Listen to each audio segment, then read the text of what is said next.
fight from within. You're about to go behind enemy lines on K98. Roger, 3-2. Goliath copies all. Go ahead. Target is surrounded by multiple firms entering what appears to be a residential area. Requesting permission to engage. From the People's Republic of New York City, you're now going behind enemy lines with Gene Baradelli and Russ Gallo.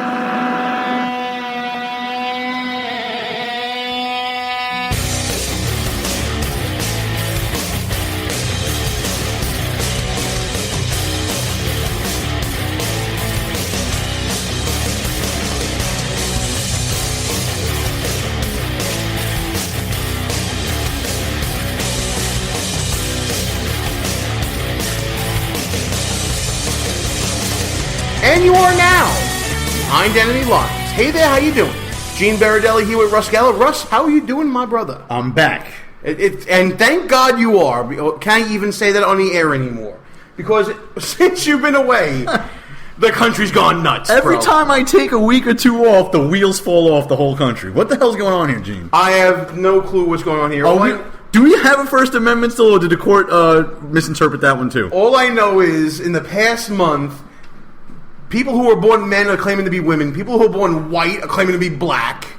We're accusing flags of being racist. I feel like a bullfrog today, Gene, so that's what I'm going to go with pony myself. And by the way, Russ, every word no longer has a definition unless 5 people that were appointed to the Supreme Court say that's the definition. Yes, I heard that they were actually changing the definition of banana to orange, and it's going to be an interesting next few months with the Supreme 2 Court. plus 2 is purple, my friend. That's what it's coming down to now. For those of you who don't understand what we're talking about, where have you been? I mean, seriously, the Supreme Court has apparently decided to, how do I put this nicely, go bat guano crazy. I can't use the S word because, we may still be on air somewhere on an FCC-regulated station. And 2 major decisions, one changed the definition of the word state, the other changed the definition of the word marriage. Where are we living these days, Russ? First of all, let's just start from the very beginning. Let's go back in time and talk about Marbury versus Madison. Oh, briefly. Here we go. Just briefly. So, for those of you people who don't understand, actually, very quickly, you should read the Constitution. I say this almost every damn show. Article 3 has to do with the court system, the Supreme Court, in particular, the federal court system. So read it. Give it a quick read. It's so short, so good.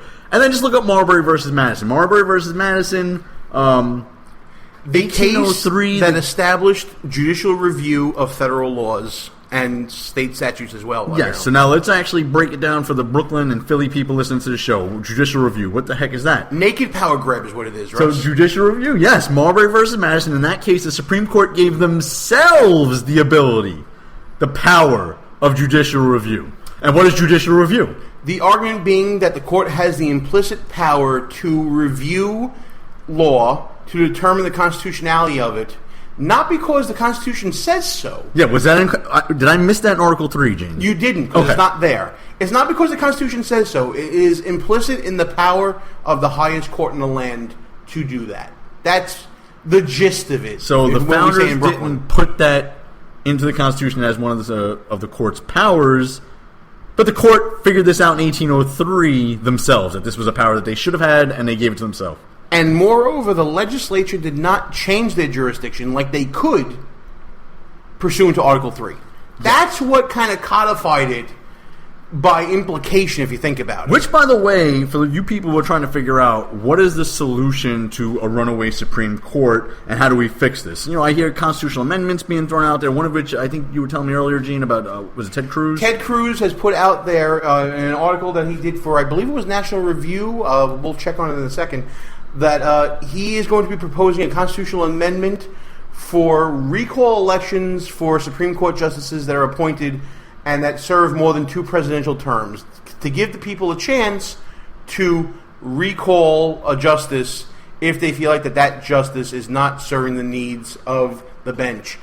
But it also has to be ratified by states as well in his framework. and I think there's actually two better solutions. I think Ted Cruz is off on this one. He's definitely off on this one. We're going to get to your solution in a second. He's definitely off, in my opinion, because this politicizes the Supreme Court. That, I think, is a framer's intention that we should not disturb. The court should be freed from politics, Russ. Should be, but it isn't, and so we have to fix that. They've become very politicized. So the two solutions I have, because I do believe the Constitution needs some amending. One is Mark Levin's proposal of allowing state legislatures or even Congress a check on the Supreme Court. In the current system we have, with under judicial review, a power that the Supreme Court gave themselves, there is no check on the Supreme Court. They decide that purple is blue, and what is there to be done? They decide that abortion is a fundamental right found in the Constitution. They've decided that gay marriage is in the Constitution. Right to contraception is another right. Right to contraception. So what is the check and balance on a runaway Supreme Court? Currently, there is none. So Mark Levin wants the elected branches to have a way to trump them. And one way would be, in one of his constitutional amendments, in the Liberty Amendments, a book he just put out, is maybe like 3/5 of the state legislatures would be able to overrule an unconstitutional Supreme Court decision. Are we plugging Mark Levin now? Is that what we're doing? Listen, Mark Levin, brilliant constitutional scholar. I follow the best, and he's one of them. So I definitely am going to give him some props. The second, which is I think is more realistic, because to amend the Constitution, again, read the Constitution. It's brilliant. Article 5 talks about amending the Constitution. I believe that's where it is. Take a look. Brilliant document, very short, easy to read. And yes, there's an app for that. So Article 3, Section 2, here's the easier solution. And this, if the Republicans in Congress had any backbone at all, when we win the White House next year, two things have to be done immediately. Two things need to be done. You're calling a win. I'm calling. Well, if we don't win, then I don't know where we're. I'm just gonna. I might get out of politics for a while, because as fun as it will be to have like Bernie Sanders or Hillary Clinton in the White House, the country's done, my friend. I'm gonna start stocking up on gold, ammo, and seeds. Russ Gallo, the farmer. So two quick things have to be done. One, and this is going to sound crazy because Republicans fight this when the Democrats were in power, but immediately get rid of the filibuster rule. Immediately. 51 votes is what the Constitution says takes to pass a law. And I know it sounds like I'm going off here, but I'm going to tell you why in a minute. 51 votes is what it takes to pass a law in the Senate.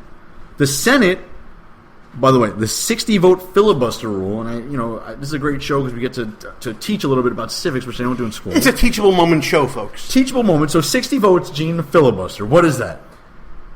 60 votes to overturn the filibuster. Okay, that's called cloture. And what that does is it will stop a filibuster once it is. And what is a commenced. filibuster? Because they always talk about this on TV and they never say what it is. Is when a senator goes onto the floor of the Senate to attempt to kill the clock, as it were, when it comes to legislation that they're against that may or may not have enough votes pursuant to whatever the rule is in the Senate, and they will have to stay on the floor for a very long amount of time in order to stop that from reaching a vote. Yeah, so a filibuster is because the Constitution allows for unlimited debate in the Senate.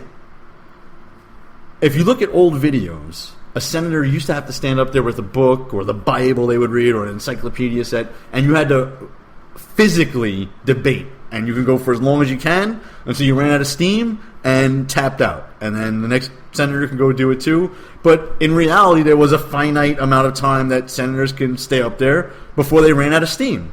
And eventually a vote would be had. But senators, as the modern era came around, got lazy. And they created a rule in the Senate, which under the Constitution, they're allowed to create rules to run their House. And the rule was that any senator could just call for a filibuster and not physically stand up there and debate. And the only way to stop a filibuster, like Gene said, was through cloture. And cloture requires 60 votes. So what the hell does all this mean that I'm talking about?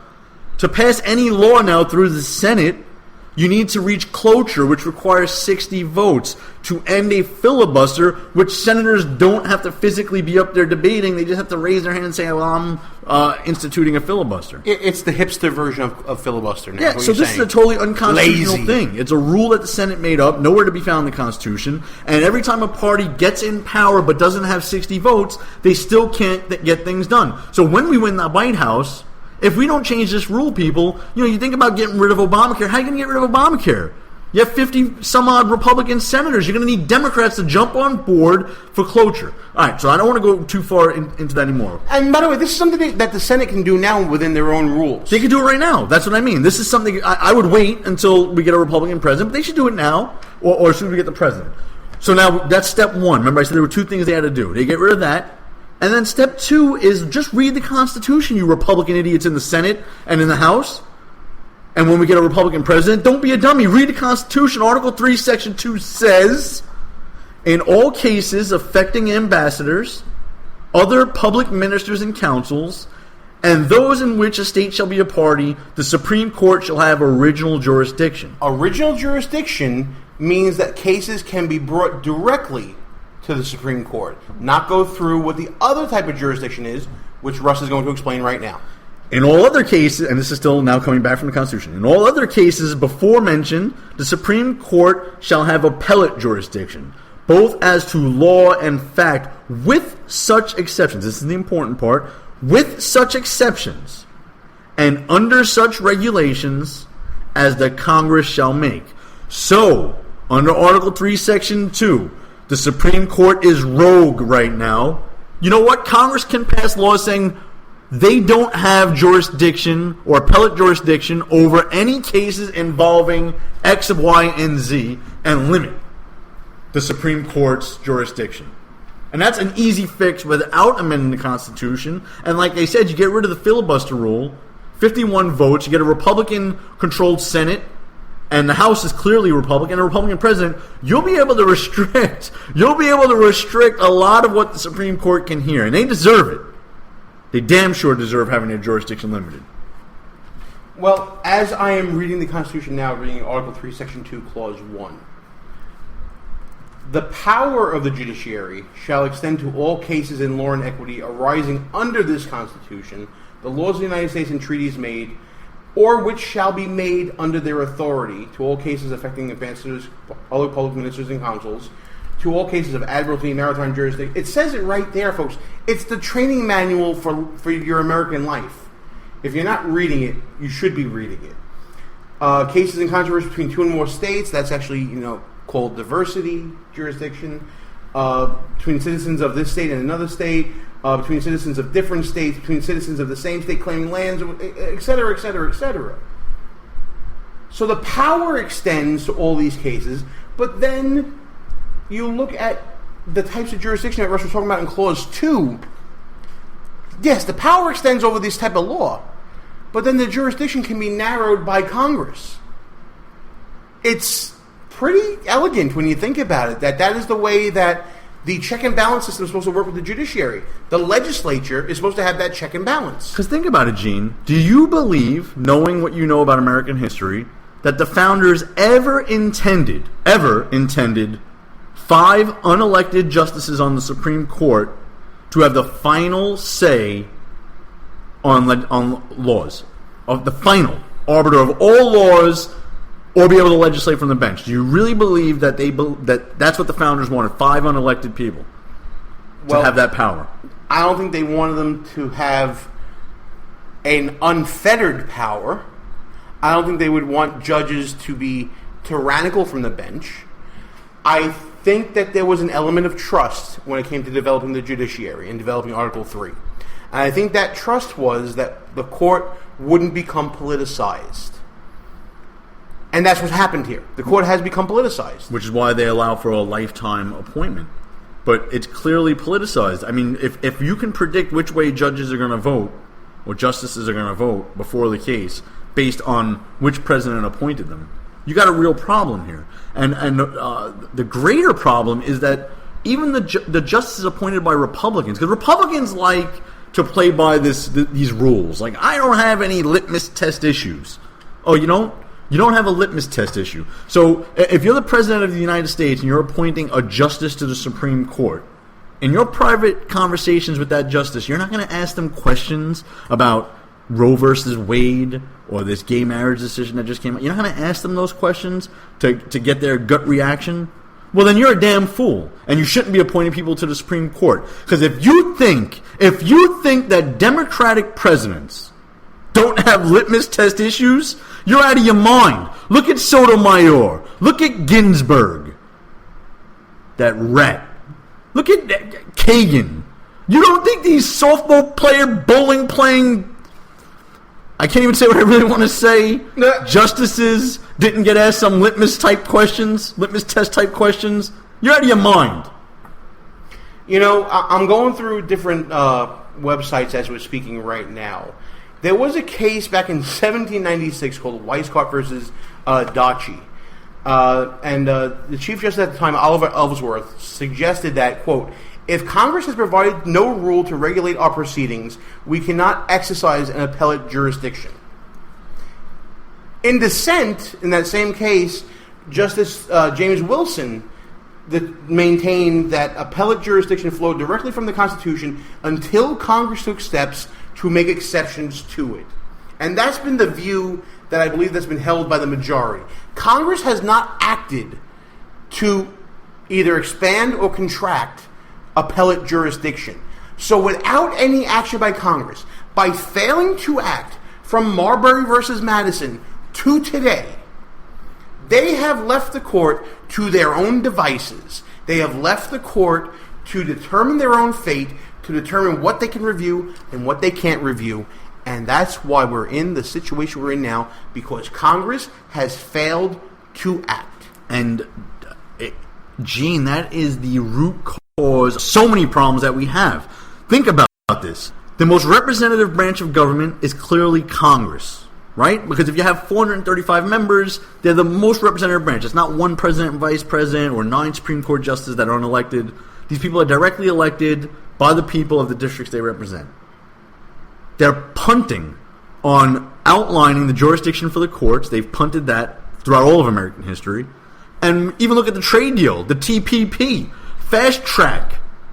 They're punting there. Which, by the way, we were the ones first talking about fast track with Alan Keyes back in November. We were on top of this forever. And, that's a treaty, not a trade deal, and they're punting there. I don't know what's up with Congress. I don't know what's up with the Republicans in Congress. They have this enormous power, the power of the purse, the power to set the jurisdiction for the courts, the power to make treaties in the Senate. And they don't want to utilize any of this stuff. The decisions are political, Russ, because they're thinking they don't want to hurt the chances of the next candidate in 2016 by doing something so radical as following the Constitution. I don't know if you have the audio ready, but I want to talk about... so if you got somebody like Hillary Clinton or Barack Obama right now, right? We're going to get to what they said on gay marriage in a minute. But, so now, Gene, after this decision, and we argued about this a little bit. We're talking about the gay marriage decision, Gay marriage decision. Let's come full circle back to the gay marriage decision. So now if you own a business, or you're a church, or a religious institution, or, like I said, a real business owner. I own a bar, a catering hall. I don't want gay marriages happening in my catering hall. Am I now a bigot? Am I now a homophobe? Am I now in violation of some Supreme Court edict by not allowing this to happen in my establishment? Well, listen, bigot and homophobe are labels that you will carry for the rest of your life. We're not even going to go there. No, but there's a serious question there. I want an answer. I hear you. But when you ask questions like bigot, homophobe, those are value judgments that are outside the law. But let's put all that aside in for general, though, answer that one first. Will society now look at people as being bigots and homophobes if they're against gay marriage after this Supreme Court decision? They will have to explain. They will have to explain themselves. Okay, good. So we'll come back to why I asked you that. But you know what? That is a major concern. Though. Major concern. You shouldn't have to explain yourself when you run a business, because ideally, the Constitution. Again, go back to it. The Constitution says that you have the right to contract. It's a fundamental right. I mean, come on, folks. This to me is one of the most important things that we have. We'll get into the contract clause in a second. But go back to your question. So hit me with it again. I don't want to filibuster your question. No, yeah. So I'm asking: are people bigots? Are they bigots, homophobes? And I own a catering hall, and I'm not going to allow gay marriages at my catering hall. It's going to become a political problem, and it may become a legal problem depending upon certain things. So now you have two different constitutional decisions from the Supreme Court. You have the Hobby Lobby decision, and you have this decision. One did not overrule the other. They both stand as legal precedent that can be cited right now. Hobby Lobby says that when it came to, I guess, employees and providing benefits, that if you are a closely held company and the owners can show deeply held and rooted religious beliefs, that they could deny certain services to their employees vis-a-vis contraception that would be more like that would abort a fetus, and so long as they provide the rest. A catering hall probably wouldn't be able to do the same thing unless they can show some sort of deeply held religious belief. But what the hell's going on, Eugene? Thought police? I have to prove a deeply held belief? Why do I have to prove a deeply held belief? I agree with you. And this is where I think the argument should be. I don't know if it's going to go there, but this is where it should be. I have a freedom to contract in this country. One of the reasons the founders made a contract clause for the Constitution is because contracts were not honored by the British.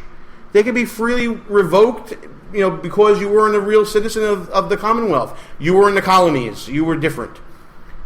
Freedom to contract is a constitutional right that is granted to everybody, that government will not interfere with your right to contract. Implicit in that is your right to choose not to contract. I can say to someone, you want to rent my catering hall? I'm sorry, I don't want to rent to you. I choose not to take your business.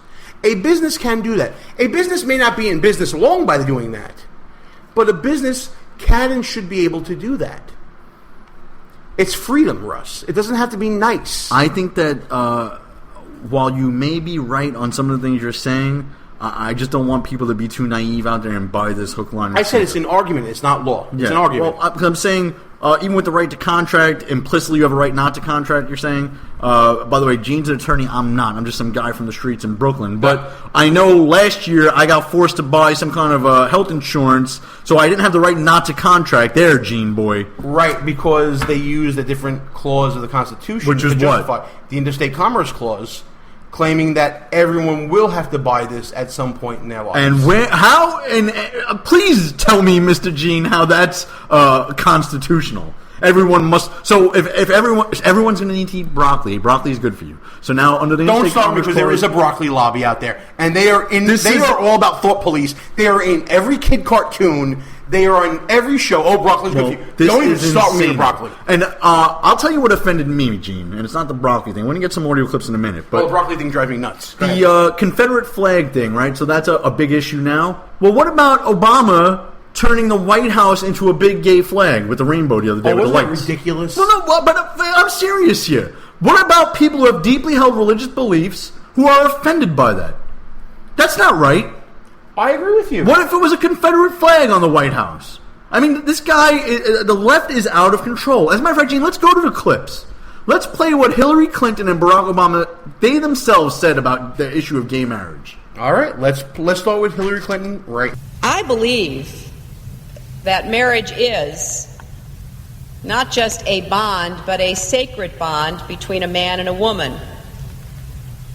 I have had occasion in my life to defend marriage, to stand up for marriage, to believe in the hard work and challenge of marriage. So I take umbrage at anyone who might suggest that those of us who worry about amending the Constitution are less committed to the sanctity of marriage or to the fundamental bedrock principle that it exists between a man and a woman going back into the mists of history as one of the foundational institutions of history and humanity and civilization, and that its primary principal role during those millennia has been the raising and socializing of children for the society into which they are to become adults. So she was against it before she was for it. So she was a bigot then. She was a homophobe at that point. In 2004, when she said that, she was a bigot and a homophobe. Am I right? If I'm a bigot and homophobe now, then she was then. Is she a recovering bigot? A recovering homophobe? I can't argue with you. By the way, don't you love the left, Gene? How they give a wink, wink, and a nod, nod. They'll say, yeah, marriage has always been this fundamental thing, and it's always been between one man and one woman, and it's got this religious context to it. But, wink, wink, nod, nod, I don't support amending the Constitution to specify that between one man and one woman. Get it, Supreme Court? Wink, wink. Supreme Court, I'm not going to take a stance to legalize gay marriage. I'm not going to pass a law. I don't favor amending the Constitution. This way you can, make one of your Marbury versus Madison judicial review type decisions. Wink, wink. That's what they do. Her and Obama are both on record saying the same damn thing. That they believe marriage is between one man and one woman, but they don't support amending the Constitution. So you know what? Let's go to the Barack Obama clip right now so we can have a fuller discussion of it. Play that tape. Define marriage. I believe that marriage is the union between a man and a woman. Now, for me as a Christian,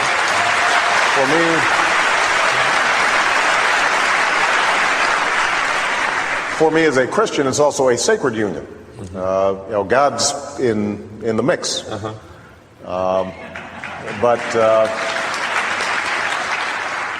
Would you support a constitutional amendment with that definition? No, I would not. Why not? And because historically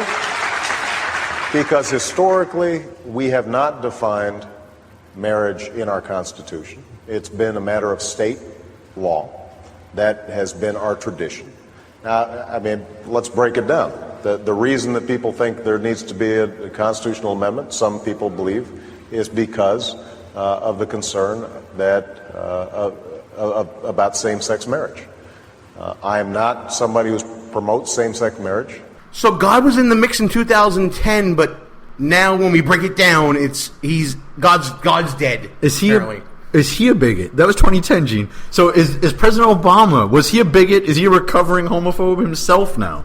He might well be. Because I don't think that marriage is between two men. I think marriage is between one man and one woman. I still believe it because I don't think the Supreme Court is God. But did you hear what he said? That is the first clip I've ever heard where I agree with President Barack Obama. He said the states have traditionally defined marriage, didn't he? Gee, isn't that a freaking concept? Isn't that weird before an election how Hillary Clinton and Barack Obama said these things? And then after they were elected, or in Hillary's case, it was 2004 when she was running for the Senate, and in Barack Obama's case, running for re-election against Mitt Romney, leading up to the election against Mitt Romney in 2012, had to take a more conservative stance to get elected, and then their true feelings come out. I go back to the question, because I think this is important. If I don't think that marriage between two men and two women should be legal, am I going to be labeled a homophobe and a bigot? A homophobe and a bigot. And if I am, then were Obama and Clinton, both of them, Hillary and Bill, who both supported traditional marriage, were they bigots and homophobes? I can't argue with the logic, but I also can't argue with Hillary Clinton and Barack Obama and what they said previously. That is what the tradition of this country has been. When you look at the powers within the Constitution, let's bring it right back around to the Constitution. When you look at the powers granted to the federal government, and by the way, Russ, who granted the powers to the federal government? The several states, correct? The several states. They would have never joined the Union, Gene, if they knew that the federal government would have unlimited powers over them. And that's why they delegated powers to the federal government, and they reserved powers, 10th Amendment, to themselves and the people. And they delegated it through the enumerated powers. And when the enumerated powers... And the 10th Amendment. Well, I was just going to say, and they had to, at some... The amendments, so you guys don't understand the Constitution, I'm not talking down to you, because I know they're teaching that Heather has two mommies and everything in school now. And the life of Julia and all that stuff. So you might not have gotten like a good lesson in civics or what the Constitution says. So the amendments are things that were added later on. By through the Article 5 process, through the state legislatures, through Congress can initiate a constitutional amendment as well. Or basically, it's by the people, by extension.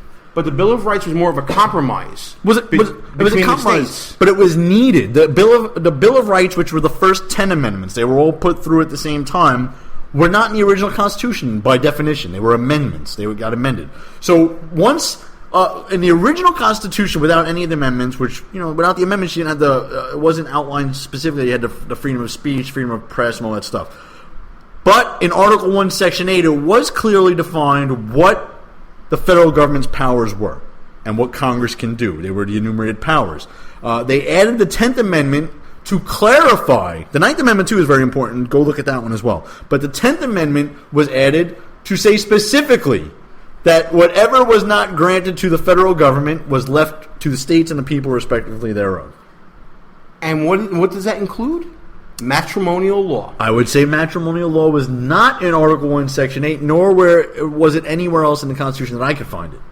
So much like abortion. And if traditionally over the past 200 years or so, or thousands of years, if you just go through societies, But let's just go through in general. I'm talking about America. Let's just go America. Just America, okay? In America, what level of government has regulated and maintained laws regarding matrimonial law? It's always been the Supreme Court. Oh, wait a minute. It wasn't? Up until President Clinton signed the Defense of Marriage Act into law, it was always the states. Let that sink in for a second, by the way. The Defense of Marriage Act was signed into law by a Democrat. It was signed into law by Bill Clinton. Just let that sink in there for a second, Democrats. You guys started this whole nonsense. Where are we as a country, Gene? Where are we as a country when a law actually needed to be passed called the Defense of Marriage Act, which actually defined marriage, or said the federal government would not recognize marriages of any other type besides a man and a woman? Where are we as a society where that needs to be written down and agreed to and passed into law? That's like the Defense of the Sky is Blue Act. Like, why do we need this act? Well, I guess we needed it because you have idiots out there who think that marriage can be between two men, two women. And by the way, Gene, we've talked about this in other shows. There's no stopping polygamy now. There's no stopping it. Why can't if I'm bisexual, I like men and women, you can't tell me I can't marry a man and a woman. You can't tell me that. That's the slippery slope argument that we'll get into in a little bit. But right now we're at halftime, folks. We got to do some quick plugs. Thanks for listening to the show. I'm Gene, he's Russ. While we got you on the internet, or whether we got you on AM radio right now, go check out the official website of this here show. That's www.BehindEnemyLinesRadio.us. Check us out on the Facebooks and the Twitters at BEL_radio. And go to the website from where this show came from. That's the Brooklyn Young Republicans at www.brooklynYRS.com. We're going to pause real quick for station identification. Gene and Russ, Behind Enemy Lines, will be back right after this quick word. Behind Enemy Lines on K98. So what is Behind Enemy Lines anyway? This is the true story of two friends living in the People's Republic of New York City who work together and have their conversations taped to find out what happens when conservatives stop being politically correct and start getting real. We are Behind Enemy Lines. Watch your wallets. Thursdays at 1 on WNJC, part of the Conservative Commandos Radio Network. I'm Vito. And I'm Vito, and we're from WNJC's The Vito and Vito Show. Every Friday at 1 p.m., you can hear Vito and Vito bring you the perspectives of two college-age millennial conservatives who are committed to defending the principles of free markets, liberty, freedom, and individualism from Brooklyn, New York. Follow us on Twitter, Facebook, and Instagram at Vito and Vito Show, and check out our blog posts and articles at VitoandVito.com. Vito and Vito Show every Friday, 1 p.m. on WNJC 1360 AM, Philadelphia's Renaissance Station in Brooklyn. It's nothing but the truth.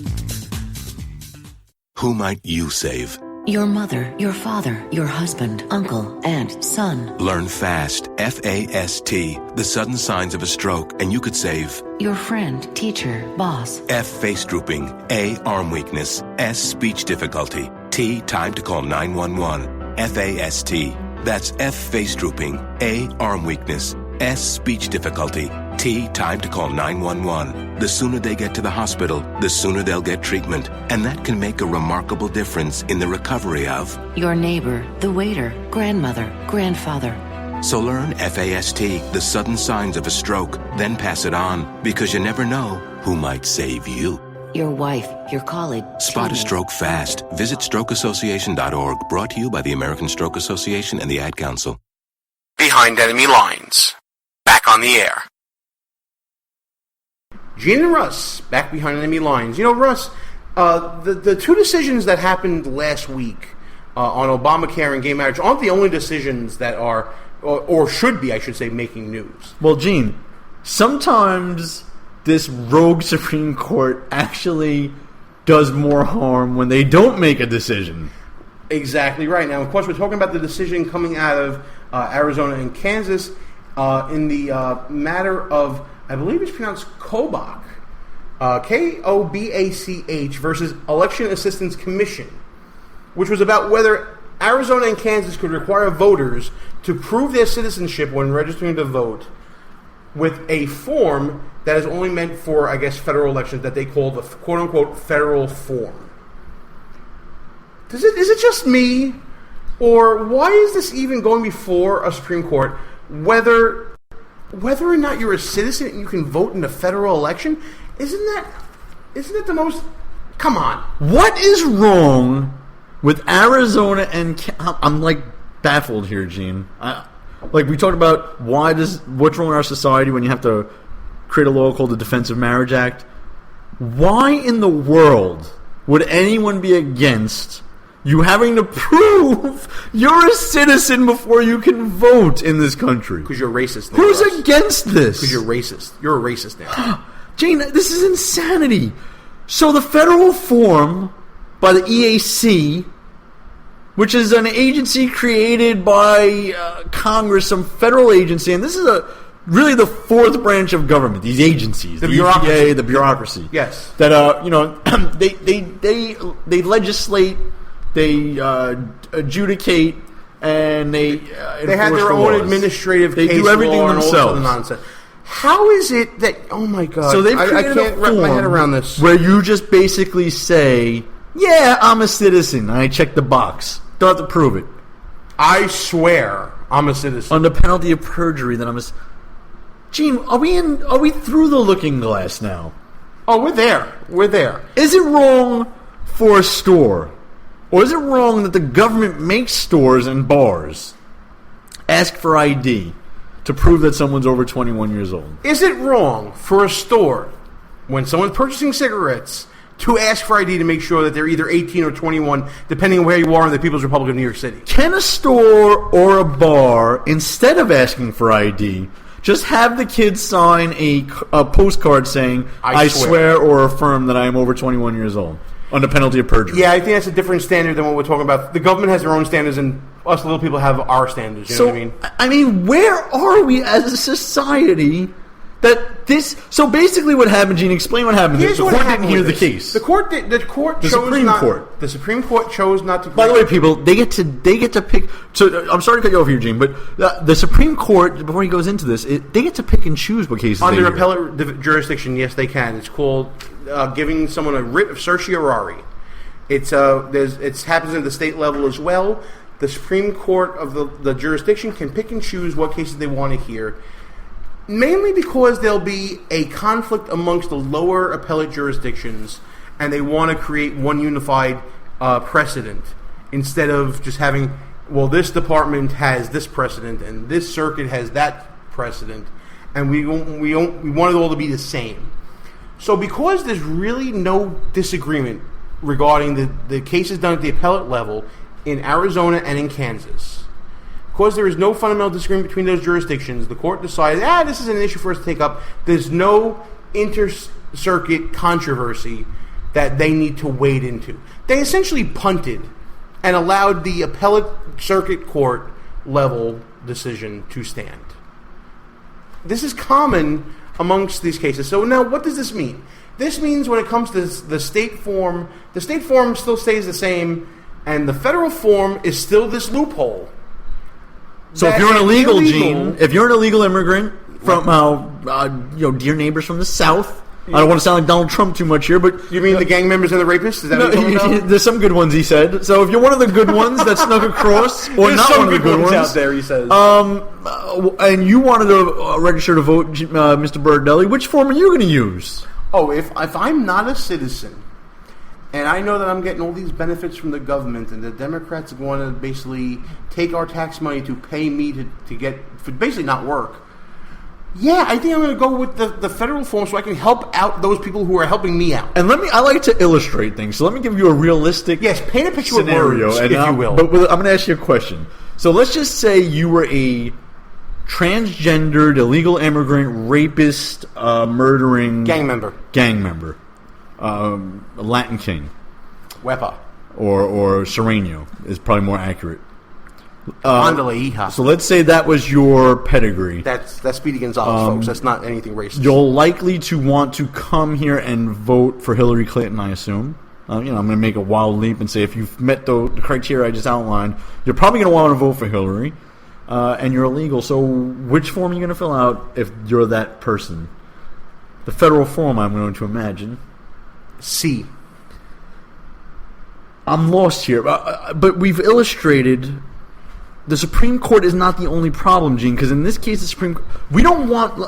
I don't want people to get the wrong impression. We don't want the Supreme Court legislating from the bench. The problem here is that it's all the federal courts. Article 3 of the Constitution creates the federal court system, not just the Supreme Court, the whole judicial branch. So, this was a district court that... a circuit court. A circuit court that threw out laws passed... by the legislatures of Kansas and Arizona, the representative bodies because of those they dealt states. with federal registration, that's why they weighed in on it. Yes, but the federal government is doing something in contradiction to a state law. I get the whole supremacy of the federal government. Right, and if you notice, the decision does not extend to the state form. That's what they're trying to say, that, we're not touching state law, because the state form is still intact, and you can ask for whatever you want, Miss Arizona and Kansas. And the one thing I heard... This is a loophole. The Constitution does say that, we went through this before, the times, places, and manner of holding elections for senators and representatives shall be prescribed in each state by the legislature thereof. And there's an exception, though. And the exception is, and this is why there's a problem, but we talked about the bureaucracy, and we'll get into it for a second. Here's the exception. Same Section 4 here. The legislature thereof, but the Congress may at any time by law make or alter such regulations. And here we come back around again, because Congress is ballless. Correct. That is why we have all these issues that we've been talking about all through the show. Is the EAC now Congress, Gene? Is that another House of Congress added in that I haven't seen? Absolutely not. In fact, while you're talking, I'm going to find out what this election assistance... it's the Election Assistance Commission. It was created by an act, the Help America's Vote Act, or HAVA, of 2002. It's not Congress. It's considered an independent agency, though, Russ. That's different. Yeah, but this independent agency creates a form. And the court is ruling that this form, that an independent agency of the federal government created, trumps state law. And this is why I'm saying the federal judiciary is broken. The circuit court says that this form, the federal form that the EAC created, trumps state law, and that's wrong. And the Supreme Court should have taken this case and said that the court overstepped. I'm trying to see whether Congress actually created this or whether this is a federal agency created by the executive, Russ. And, those of you in the chat room who are with us, maybe you can help us out with that. And by the way, folks, while I got you talking about the chat room, when we do our shows live Wednesdays at 10 p.m. right here on We Are America Radio, the #1 political talk station on Live365.com, we have a chat room going where we have lots of people communicating with us, and we're communicating right back with them. So if you want to come to the chat room, we may borrow, possibly with credit, whatever you say in the chat room and use it on the show. It's not just us talking to you as we seem to be doing, maybe preaching to you a little bit. It's you talking to us as well. As the show is going on, we got the chat room pumping, man. I'm telling you. You got to see some of these comments in here. I'm stealing comments from the chat room all the time, and I'm not giving credit to anybody. All right, so back to this Election Assistance Commission. I'm trying to see. They were created by HAVA, so it was Congress created it's through this legislation, but it's administered by the executive. Okay, yeah, so whatever. It's one of the bureaucracies that Gene spoke about before. It's the fourth branch of government. They're creating laws. They're adjudicating them. They're enforcing them. They're doing everything. They're all three branches of the government in one. It's like the EPA and a bunch of other agencies. But you know what, Russ? Here's where, again, it's going to get really murky for you. Because there was another Supreme Court case that redefined what state means when it came to certain legislation. And if you're a tricky shyster of a lawyer, you may get this to actually twist around to come back to, well, what is a state and what is federal government if this means state and this means federal government in this piece of legislation. And of course I'm talking about the Obamacare decision that came out last week as well. We'll get to that, but first, equal time on the show here is always demanded. We are glad to oblige. Gene and Russ behind enemy lines. We'll be right back after this word from the Reverend Al. The show will be right back. But first, a word from Al Sharpton. Good evening, Rev.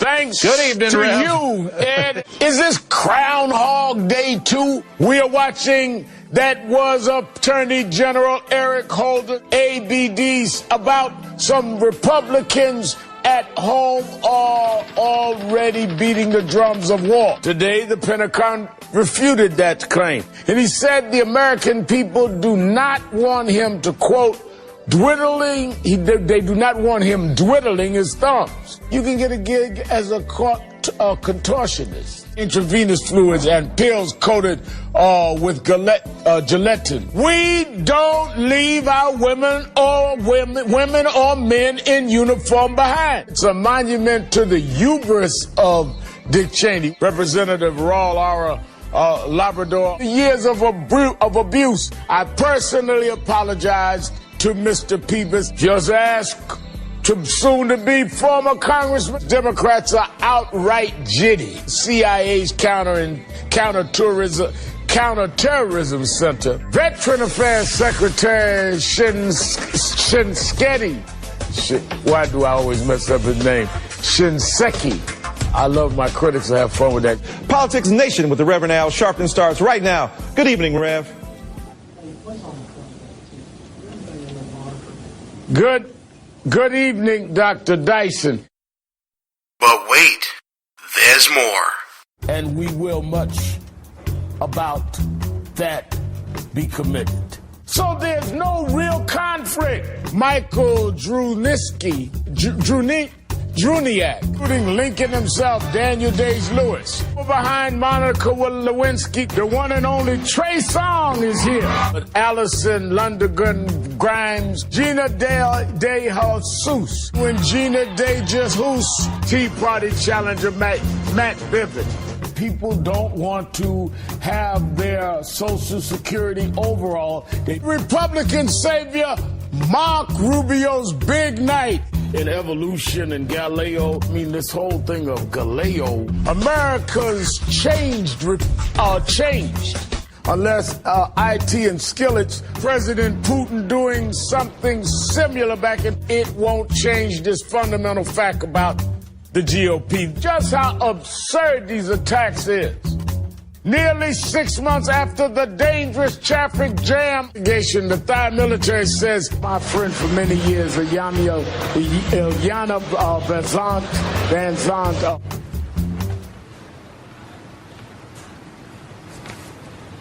There's nothing there. And all we can get is an internet show? Let's get back to it. Gene and Russ, back behind enemy lines. It's been an Article 3 kind of show, Russ, and I know that there's another decision you want to get to, so let's get to it right now. Gene, if I say something is established by the state, and I read it two different ways. In one sentence I use capital S for state, and in one sentence I use lowercase s for state. What do those two sentences mean to you? Well, the capital S would mean one of the 50 states to me. Okay. I mean, I'm not an English major, so I'm asking the question. Unless it's in legislation, if it's used as a small s in like an academic paper or something like that, it could mean any level of government. But if we're talking about legislation, state is one of the 50 states. Okay. Federal government would be federal government. I think that's what you're trying to get at, right? So here's what Justice Roberts says in his decision. His intellectually dishonest. It'll make you want to vomit. So he writes, while the meaning of the phrase "an exchange established by the state," the phrase "an exchange established by the state," may seem plain when viewed in isolation. It seems pretty plain to me, by the way. That's my own edge. And unambiguous, which, by the way, is a standard for reading statutes. Go ahead. Then he writes, such a reading turns out to be untenable in light of the statute as a whole. What? So, I, as Justice Roberts, am going to ignore this sentence, because if I read the whole rest of the law, this sentence doesn't make sense to me, so I'm going to pretend like it's not in there, and I'm going to ignore what Congress did. Is that what he's saying, basically? Yes, that's exactly what he's saying. It's intellectually dishonest. Let me just say what he goes on to further say. It's very brief here. I don't want to waste too much time on this because this is getting... I have heartburn. I have agita if you live in... Yeah, if you live in the People's Republic of New York City, you know what agita is. He also writes...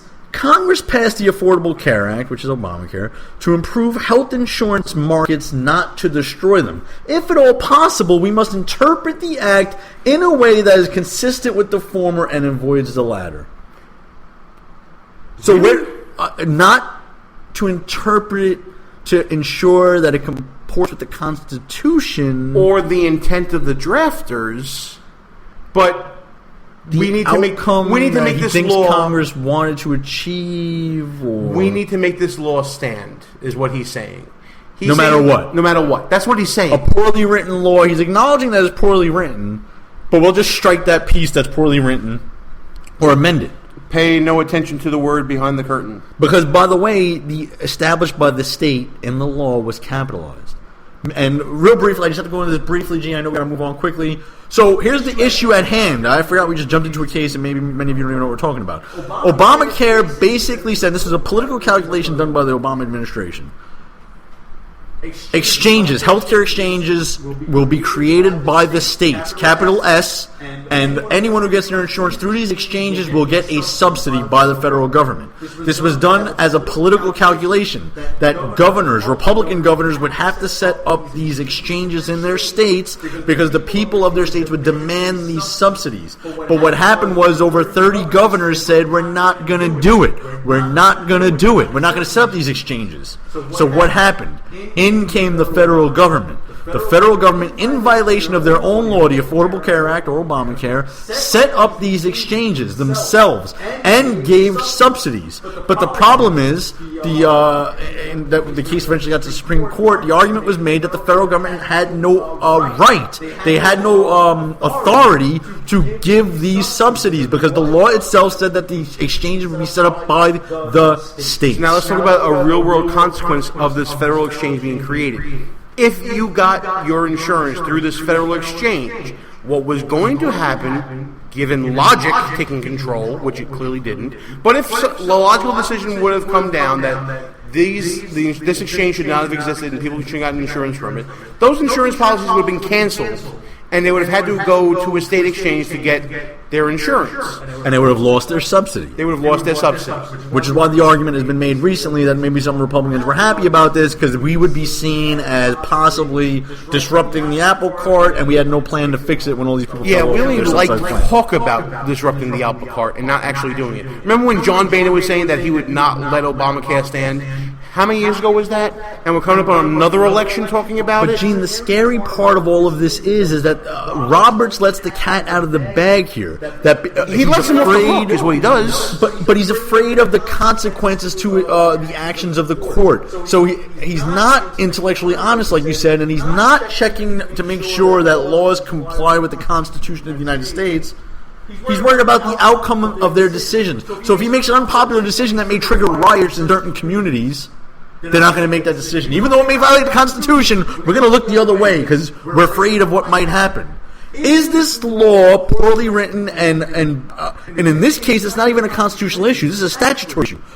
Did the federal government violate their own law? And they clearly are by giving subsidies through federal exchanges when the law says it must be through a state exchange. And he's worried about the outcome of that decision, which is why he ruled that the law will stand as is. What he ruled is a judicial fiction. He created his own definition for this word state to include any type of state within the American system, which would include the federal government. It's intellectually dishonest. It is judicial gymnastics. It is judicial contortion of the worst degree. And he is doing everything he can, bending over backwards, to try to make sure that this law stands. Again, he's doing it for a second time. And then he feigns anger at the justices who want to redefine marriage when he's redefining words himself here. Shame on you, Justice Roberts. There's your intellectual dishonesty. All right, listen. Russ, we got enough time for maybe Buffoon of the Week, a couple of final thoughts, at the very least, and then we got to get out of here. Go ahead. I'm going to go with my Buffoon of the Week pick first. So Jack Lew, Secretary of the Treasury, has announced that by 2020, Alexander Hamilton will be removed from the $10 bill and replaced with currently an unknown female. We don't know who this female is going to be, but because someone doesn't have a penis and testicles, they will be put on the $10 bill over Alexander Hamilton, which is the father of the banking system in this country. He was the first Secretary of the Treasury in this country. He put us on the gold standard to begin with. The guy was brilliant, one of the best founding fathers that were out there, and he's going to be removed because he has a penis. This administration is completely out of control. My Buffoon of the Week, Jack Lew. That's a pretty good buffoon, Russ, but my buffoon pick, it really is stupid. There's this organization called Working America. Working America wants to fight for the $15 minimum wage thing. But when they are advocating for this, they're posting job listings that pay $12.25 an hour. Conan McLaughlin told the Daily Caller News Foundation that he inquired about a job with this organization, Working America, and when they commented back to him on Facebook that they're paying people $12.25 an hour, he actually made the simple comment saying, "So you want people to fight for $12.25 an hour?" Internet explosion. And you know what? They deserved it. That's what makes them my pick for Buffoon of the Week. All right, folks, that'll do it for us this week. Whoa, Gene. I said I get a final thought. That was my Buffoon of the Week. Oh, my bad. Oh, you get a final thought. Absolutely. Real quick, we've here at Behind Enemy Lines, we dug up a clip. We found audio of what Hillary Clinton should have said when she found out about Benghazi. When I got to Las Vegas, I learned about the horrific massacre in Benghazi. You know, the shock and pain of this crime of hate strikes deep. 4 men Cut down, at work, murdered in a embassy. It just broke my heart. That, of course, is the last place we should ever see violence, but we shouldn't see it anywhere. In the days ahead, we will once again ask what led to this terrible tragedy and where we, as a nation, need to go. In order to make sense of it, we have to be honest. We have to face hard truths about Islam, violence, guns, and division. Pal, I think there might have been a couple of creative edits in that clip. I'm not sure that's exactly Hillary's voice. Yeah, well, actually, for the better of the country, we wish she had said that and wish she had really felt that way, that phony, that fraud. Gene, play what she really, how she really felt about the attacks in Benghazi.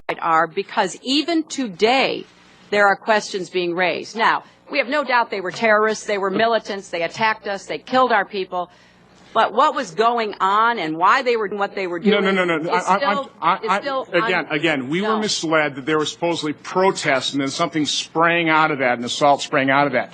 And that was easily ascertained that was not the fact. And the American people could have known that within days, and they didn't know that. With all due respect, the fact is we had 4 dead Americans. Was it because of a protest, or was it because of guys out for a walk one night who decided they'd go kill some Americans? what difference at this point does it make? It is our job to figure out what happened and do everything we can to prevent it from ever happening again, Senator. And there you have it. That'll do it for this show this week, folks. Russ, time to shut it down? What does it matter, Gene? Shut it down. All right. Thanks for listening to this show. We are out of here. Our position's been compromised. It's time to roll out. Report for debriefing at www.behindenemylinesradio.us and look for regular communications via Facebook and Twitter at BEL_radio. You are the resistance. Behind Enemy Lines. A Rock Radio production. Copyright 2015. Back in 7 days. Out.